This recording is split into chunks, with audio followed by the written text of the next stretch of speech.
মৌলভীবাজার হবিগঞ্জের শায়েস্তাগঞ্জ পেরিয়ে রাতে ব্রাহ্মণবাড়িয়ার সরাইলে পৌঁছান বিএনপি চেয়ারম্যান তারেক রহমান। স্লোগানে স্লোগানে তাকে উষ্ণ অভ্যর্থনা জানান দলের নেতাকর্মীরা। ব্রাহ্মণবাড়িয়ার মঞ্চে দাঁড়িয়ে নির্বাচন ঘিরে ষড়যন্ত্র নিয়ে সবাইকে সতর্ক করেন তারেক রহমান। এর আগে যেরকম তথাকথিত ভোট এসলো, আমুদ নির্বাচন হয়েছিল, নিশিরাতের নির্বাচন হয়েছিল, এবারও ভোট নিয়ে কিন্তু ষড়যন্ত্র হচ্ছে। আপনাদের প্রথম কাজ ধানের শীষ এবং মাতাল এবং খাইজুর গাছকে জয়যুক্ত করে পারবেন ইনশাআল্লাহ। ভোট দেব কিসে?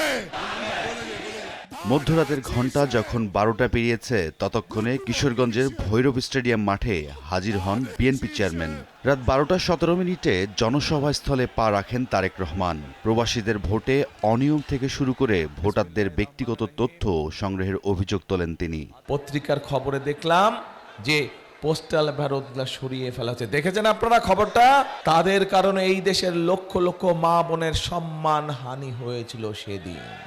তাদেরকে বাংলাদেশের মানুষ 50 বছর আগেই দেখে ফেলেছে যে তারা কি জিনিস। কাজে এই ষড়যন্ত্রকারীদের বিরুদ্ধে আমাদেরকে সজাগ থাকতে হবে।